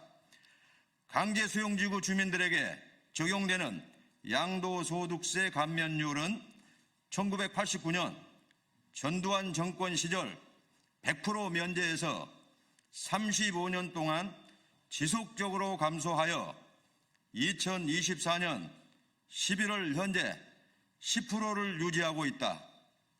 그에 따라 강제수용지구 주민들은 시세보다 부족한 헐값 보상금에 그 보상금의 30%를 또다시 양도소득세로 납부하는 것이 정부가 내 땅을 공권력으로 강제 수탈하는 것이라고 눈물로써 하소연하고 있다. 이러한 불합리한 현상이 정부의 외면 속에 수십 년 동안 방치되어 왔다. 이 같은 고질적인 문제점은 개선하고자 2024년 1월부터 100만 평 이상 10군데의 초대형 수용지구 대책위원회 연합 및 전국 각지 수용지구 10만 명의 주민들이 함께 양도소득세 감면 입법청원 운동을 전개하기 시작하였고, 강준현 의원님, 이인선 의원님, 윤호중 의원님 등 다수의 국회의원님들이 그 뜻을 받아들여 2024년 11월 강제수용지구 주민의 양도소득세 감면을 위한 조세특례 제한법 일부 개정안을 발의하였다. 이번 22대 국회 조세소위원회에 상정된 조세특례 제한법 일부 개정안은 양도소득세 감면 비율 및 양도소득세 감면의 종합한도를 각각 상향하는 것을 주요 내용으로 하고 있다. 헌법 제23조 3항에서는 공공필요에 의한 재산권 수용, 사용 또는 제한 및 그에 대한 보상은 법률로서 하되 정당한 보상을 지급하여야 한다라고 규정하여 정당한 보상 원칙을 천명하고 있으며 대법원도 정당 보상이란 보상의 시기, 방법 등에 어떠한 제한도 없는 완전한 보상이라고 판시하고 있다. 그러나 현행 토지보상법에 의한 때 보상금을 산정하는 방식으로 공시지가기준법과 개발이익 배제 원칙이라는 두 가지 원칙을 적용함에 따라 대부분의 강제수용지구에서 최대 30%가량 시세보다 저렴하게 보상받는 것으로 조사되었다. 특히 일부 지역에서는 시세보다 약 최대 50% 저렴하게 보상받은 사례도 있었다. 이에 대하여 정부와 기획재정부는 최근 정당한 보상 원칙에 따라 재산권 침해를 시가 보상하고 있는 상황에서 양도세 감면을 확대하는 것은 필요 이상의 특혜라거나 공입사항용 토지와 대토 보상에 대한 양도소득세 감면을 상향으로 인하여 국가 세금 수입, 세수의 감소를 초래하게 된다는 논리를 앞세워 양도소득세 감면율 상향에 반대 입장을 취하고 있다. 그러나 강제수용지구에서의 보상이 시세보상이라는 정부의 주장은 기획재정부가 2024년 9월 자체 발간한 2023년도 조세특례 심층평가 자료에 시가평가액 대비 보상평가액이 평균적으로 10 내지 30% 낮게 책정되고 있다라고 기재되어 있는 부분만 보더라도 보상 현실과 맞지 않는 거짓말임을 알 수 있다. 또한 양도소득세 감면율을 상향하면 국가 세수가 감소한다라는 것이라는 정부의 주장도 이번 22대 국회에 상정된 개정안이 통과된다고 하더라도 2025년도 양도소득세 예상 감소액은 약 3천억에 불과하므로 국가세수 부족에 미치는 영향은 크지 않다. 전국의 강제수용지구 주민들은 조상 대대로 살아왔던 삶의 터전을 헐값으로 국가에 빼앗기고 고향에서 강제로 쫓겨나야 한다. 수십 년간 그린벨트로 묶여 재산권이 침해된 것은 참아왔다. 그런데 이제 국가가 주민들을 강제로 타향살이로 내몰면서 헐값 보상도 부족하여 과도한 양도소득세까지 부과하는 2024년도 대한민국이 과연 자유민주주의의 국가가 맞는지 묻고 싶다. 전국 100만 평 이상 초대형 수용지구 대책위원회 연합에서는 강제수용지구 주민들의 사유재산권 침해 문제를 더 이상 외면하지 말고 이번 정기국회에서 양도소득세 감면을 상향을 통하여 해결해 줄 것을 강력하게 촉구한다.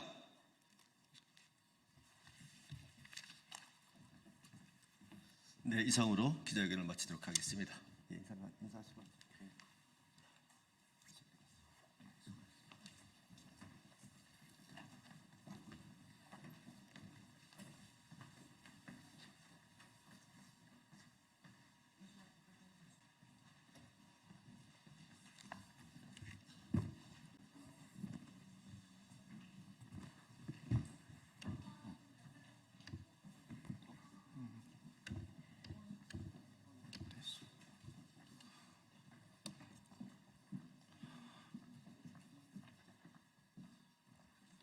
네, 안녕하십니까. 더불어민주당 전 정부 정치탄압대책위원회 및 문재인 정부 출신의 국회의원들이 오늘 김정숙 여사에 대한 무도한 소환에 관한 단호한 입장을 발표하기 위한 기자회견을 갖기로 해서 이 자리에 섰습니다. 엊그제도 얘기했듯이 윤석열 정부의 국정 운영의 목표가 무엇입니까? 제1목표는 더불어민주당의 현 당대표인 이재명 대표를 정치적으로 탄압하는 것. 두 번째 국정 목표는 문재인 전 대통령과 전 정부의 관료들과 해당 관련자들에 대한 탄압하는 것 이외에 윤석열 정부의 국정의 목표가 보이지 않습니다. 국정의 실패와 국정농단과 민생 폭망의 실패를 전 정부 탄압의 내용으로 덮고자 하지만 절대 그렇게 되지 않을 것입니다.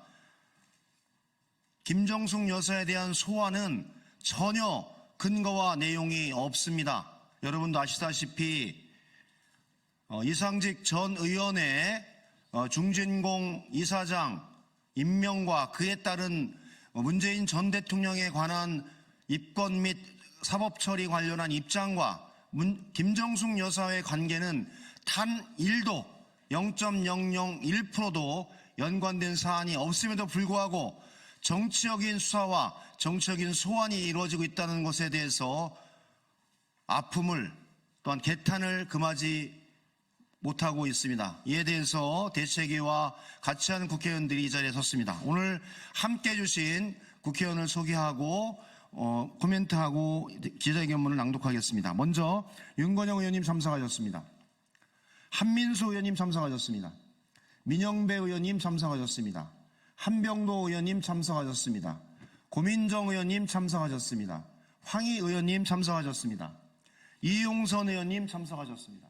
전진숙 의원님 참석하셨습니다. 김한규 의원님 참석하셨습니다. 박균택 의원님 참석하셨습니다. 윤건영 의원님의 말씀을 듣고 기자회견문을 낭독하도록 하겠습니다. 네, 윤석열 정부의 정치 탄압은 이제 그만두어야 합니다. 전임 정부에 대한 끝없는 정치 탄압입니다. 먼지털이식 수사와 망신주의식 수사 중단되어야 합니다. 전사회 취업과 단 1도 관계가 없는 김정숙 여사에 대한 모욕주기성 소환은 김건희 여사로 인한 윤석열 정부의 실정을 국민들로부터 현혹시키기 위한 소환이라고 규정합니다. 오늘 더불어민주당 전 정권 탄압 대책위원회는 다음과 같이 입장을 발표합니다. 김정숙 여사에 대한 소환 통보, 정권의 위기를 돌파하기 위한 무리한 수사일 뿐입니다. 검찰이 김정숙 여사에 대한 소환 조사를 통보했습니다. 역시 윤석열 정부의 정치검찰다운 행태입니다. 전주지검은 2024년 11월 20일 어제 평산마을로 김정숙 여사에 대한 출석 요구서를 보내왔습니다.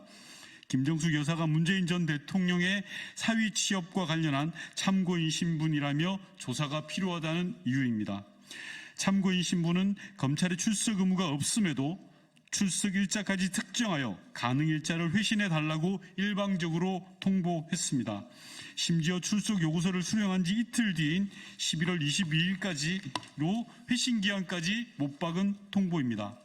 검찰은 전임 대통령의 배우자를 소환하겠다면서 정확히 무엇이 문제인지 제대로 설명조차 하지 못합니다. 수없이 진행된 압수수색과 끝도 없이 불러댄 참고인들을 통해 취득한 무의미한 정보의 왜곡된 쪼가리들로 사건의 본질과는 무관한 망신주기 언론 프레임만 계속하고 있을 뿐입니다.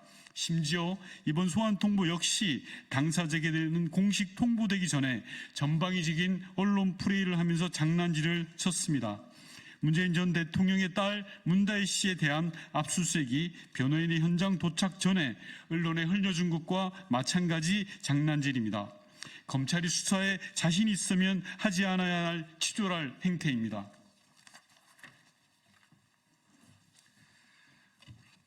다시 한번 검찰에 묻습니다. 문재인 전 대통령의 전 사위의 취업이나 이상직 전 의원의 중진공 이사장 임명이 대체 김정숙 여사와 무슨 관련이 있습니까? 정말 익명이라는 가면 뒤에 숨어 거짓 정보 장사만 할 게 아니라 당당하게 나와 설명해 보기 바랍니다.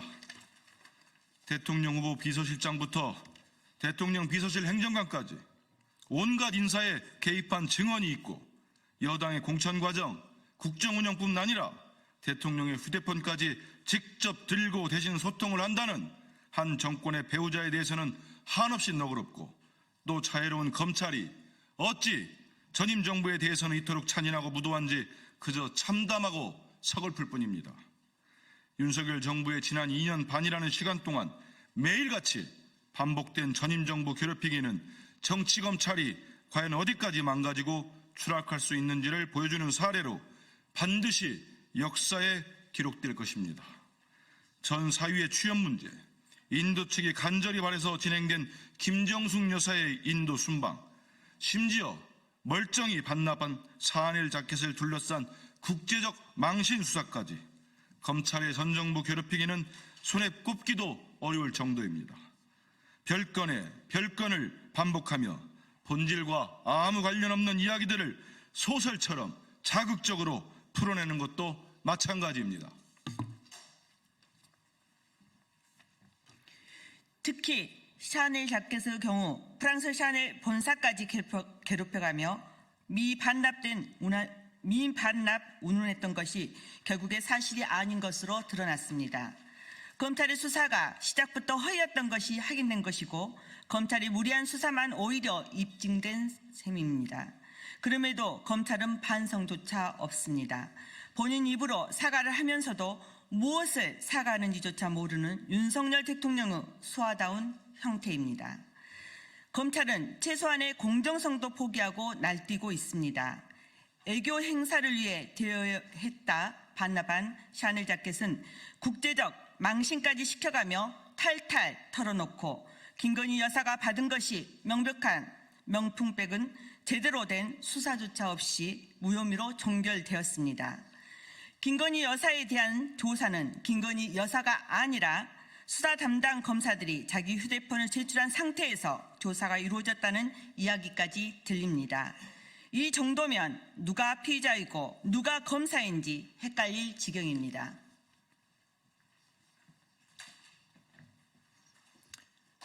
도이치모터스 주가 조작 의혹은 압수수색 영장을 청구조차 하지 않았습니다. 음주운전 사건을 조사한다고 피해자가 치료받은 병원까지 압수수색을 벌이는 수사기관이 김건희 여사 사건에 대해서는 어찌 이토록 무기력하고 무능력한 것일까요? 상황이 이럼에도 윤석열 대통령은 김건희 여사를 향한 의혹들은 모두 침소봉대이며 없는 것을 만들어 악마화하는 것이라 강변합니다. 다시 묻습니다. 지금 없는 것을 만들어 악마하고 있는 이가 대체 누구입니까? 있지도 않은 죄를 있는 척 냄새를 피우고 수백 명의 사람들을 매일같이 검찰로 불러다며 괴롭히는 것은 바로 윤석열 대통령 자신입니다. 국민은 방향을 바꾸라 하는데 대통령은 잘 가고 있다고 우깁니다. 국민은 일을 하라 하는데 대통령은 부부싸움을 하겠다고 합니다. 국민은 사과와 반성을 바라는데 대통령은 무엇을 사과해야 하는지조차 모르고 있습니다. 국민은 정부가 할 일을 하라고 하는데 대통령은 전임 정부 괴롭히기 외에는 관심이 없습니다. 자신을 향한 목소리에는 귀를 닫고 전임 정부 괴롭히기와 야당 대표 괴롭히기로 이 난국을 돌파할 수 있다고 믿는다면 그 끝은 파멸일 뿐입니다. 윤석열 정부와 권력의 충견, 정치 검찰에게 분명하게 다시 한번 경고합니다. 전임 대통령과 가족들을 괴롭힌다고 현 정부가 가야 할 길이 보이지 않습니다. 정치 보복에 열중한다고 국민이 현 정부를 지지할 일은 결코 없을 것입니다. 더 늦기 전에 무리한 불법 수사는 당장 멈춰야 합니다. 제발 국민의 목소리부터 듣기를 바랍니다. 2024년 11월 21일 더불어민주당 전 정권 정치탄압대책위원회 위원 일동. 고맙습니다. 바뀌어서 말씀드리도록 하겠습니다.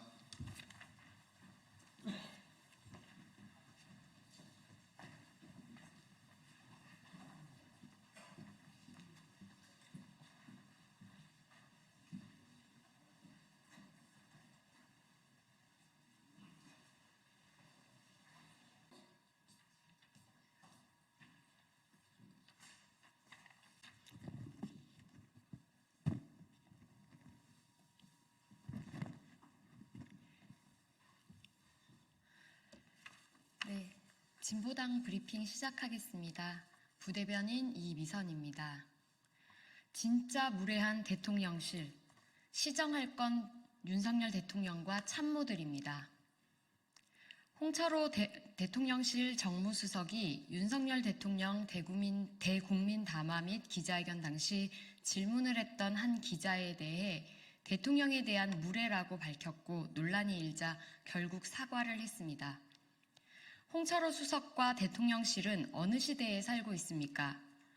국회에서 국민들이 지켜보는 질의에서 대통령께 무례했다니 대통령이 국민들께 무례한 건 보이지 않습니까?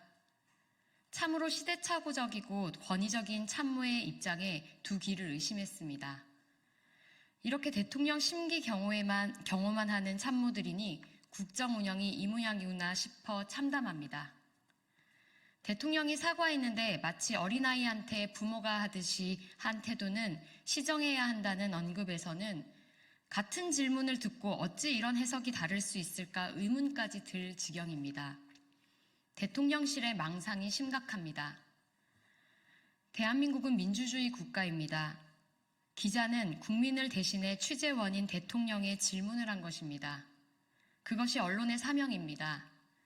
이조차 심기가 불편하다면 그냥 그 자리에서 내려오시면 됩니다. 해당 기자회견은 대통령이 현 상황을 타개하고자 자발적으로 잡은 기자회견 아닙니까? 그래서 국민들은 일말의 기대를 하며 김건희 여사 의혹과 국정농단에 대한 진솔한 해명과 사과가 있을 거라 생각했습니다. 그런데 대통령은 그런 일을 국정농단이라 하면 국어사전을 다시 정리해야, 특검은 헌법에 반하는 발상, 부부싸움을 더하겠다는 황당한 궤변을 늘어놓았습니다. 진짜 국민께 무례했던 것은 윤석열 대통령이고 대통령실입니다. 홍철호 수석은 다시 한번 어떤 부분을 잘못한 것인지 상세히 국민께 밝혀주십시오. 두 번째 브리핑 드리겠습니다. 안전한 일터 지키자는 철도노조 투쟁은 태업이 아니라 준법입니다. 정당한 노조 활동 침해하지 마십시오. 지난 18일부터 안전운행을 위해 준법 투쟁에 들어간 철도노조가 오늘 서울역 앞에서 기자회견을 통해 정부와 코레일의 입장 변화가 없다면 12월 5일 총파업에 돌입하겠다고 예고했습니다. 코레일은 18일 노조의 준법 투쟁을 앞두고 태업으로 규정하며 재난 문자, 역산의 방송, 보도자료를 배포해 언론 플레이를 자행하기도 했습니다. 정확히 확인해 둡니다만 철도노조에서 진행하고 있는 준법 투쟁은 코레일이 적용한 안전일터 지키기 규정을 준수해서 일하겠다는 것입니다. 사측이 정해놓은 안전일터 지키기 작업 매뉴얼을 준수하겠다고 해도 태업이라 폄훼하는 어불성설 태도에 황당함을 넘어 분노가 치밉니다. 시민의 안전과 노동자의 안전을 보장해야 할 코레일이 이렇게 무책임할 수 있습니까? 노동자들의 마지막 경고마저 태업이라고 폄훼하며 입장의 변화가 없으니 결국 노조에서는 오는 12월 5일 총파업을 예고하는 것 아닙니까? 현재 철도노조는 정부와 코레일에 4개조 2교대 전환, 개통 노선에 필요한 인력 충원, 정부가 정한 그대로 기본급 정액 인상, 231억 임금 체불 해결, 공정한 승진제도 도입, 외주화 인력 감축 중단 등을 요구하고 있습니다. 철도공사가 이미 약속한 것을 이행하면 되는 것이며 안전을 위해 너무나도 당연한 요구입니다. 코레일은 절대 시민의 안전과 불편을 노동자들 탓으로 돌리지 마십시오. 이 모든 책임은 위험한 현장을 개선하기는커녕 인력 감축을 자행하려는 코레일에 있습니다. 시민과 노동자 안전에는 관심 없는 정부에게 있습니다. 마지막 경고에 귀 기울이지 않고 안전을 가벼이 여긴 무책임으로 철도가 멈춘다면 시민들은 그 책임을 정부와 철도노조의 공사에 강력히 물을 것입니다. 이상 브리핑 마치겠습니다. 고맙습니다.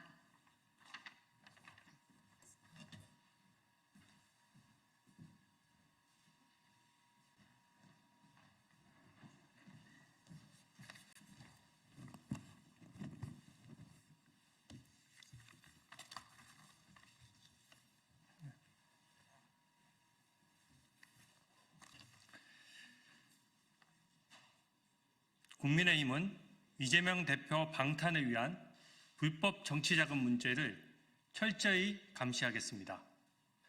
오늘 국민의힘 법률자문위원회는 이재명 대표 방탄을 위해 불법 정치자금이 동원될 수 있는 것인지 중앙선관위원회에 유권 해석을 요청했습니다. 그와 동시에 중앙선거관리위원회에 직권조사를 촉구합니다. 미리 경고한 바와 같이 더민주 전국혁신회의가 서초동 집회에 비행기값 등 교통비를 지원한 것은 명백한 불법이라고 판단합니다. 정치자금법 제31조는 모든 단체는 정치자금을 기부할 수 없다라고 규정하고 있습니다. 이것은 정치가 재력 있는 법인, 단체의 영향력으로부터 독립되어야 하기 때문입니다. 더민주 전국혁신회의는 이재명 대표 구속영장 기각 탄원운동을 주도해왔고 대부분의 구성원이 민주당 당원인 단체입니다. 회원들이 회비를 내면 그 돈은 그 즉시 단체에 귀속되어 단체의 자금이 되는 것입니다. 서초동 집회는 이재명 대표 방탄을 위해 무죄를 촉구하고 사법부를 압박하는 것이 목적인 정치 집회임이 분명합니다. 따라서 더민주 전국혁신회의가 집회 참여자에 대해 교통비를 지원할 수 있는지 오늘 중앙선관위원회에 유권 해석을 요청하였습니다. 또한 위법으로 보이므로 유권 해석 결과에 따라 더민주 전국혁신회의의 정치자금 지원 규모, 대상, 액수에 대해서 중앙선관위원회에 직권조사를 촉구합니다. 이미 더민주 전국혁신회의에서 서초동 집회에 교통비를 지원한다는 취지의 문자 공지를 한 적이 있는 만큼 조사에 착수할 충분한 단서가 있다고 생각합니다. 또한 민주당에서 당비로 이재명 대표의 공직선거법 위반 사건 변호비를 지원한다는 언론 보도를 접했습니다. 검토하는 것만으로도 실로 충격적인 일입니다. 정당 민주주의의 훼손이 국민들이 인내할 수 있는 한도를 넘은 것이라고 생각합니다. 이재명 대표가 지난 대선에서 허위사실 유포를 통해 국민을 속이고 표를 훔치려고 한 혐의는 중대 범죄입니다. 법과 원칙에 따라 재판하면 됩니다. 국민 혈세로 지원받는 민주당이 그 당비로 이재명 대표 개인 변호사 비용까지 지원한다면 이는 국민에 대한 배신 행위라고 할 것입니다. 법적으로는 불법 정치자금 지원이 될 수 있고 당에 대한 업무상 배임죄도 성립할 수 있습니다. 따라서 이에 대해서도 이르면 내일 선관위에 유권 해석을 요청하고 실제로 이 변호사비 지원이 실행된다면 이 부분에 대해서도 선관위가 철저히 조사해 주실 것을 강력히 요청드립니다. 이재명 대표 방탄을 위해 국민 혈세가 낭비되고 어렵게 쌓아 올린 우리 대한민국의 선진 정치 문화가 훼손되는 것에 대해 심히 유감을 표합니다. 우리 국민의힘은 국민과 함께 이재명 대표 방탄을 위한 불법 정치 자금이 없는지 철저히 감시할 것입니다. 감사합니다.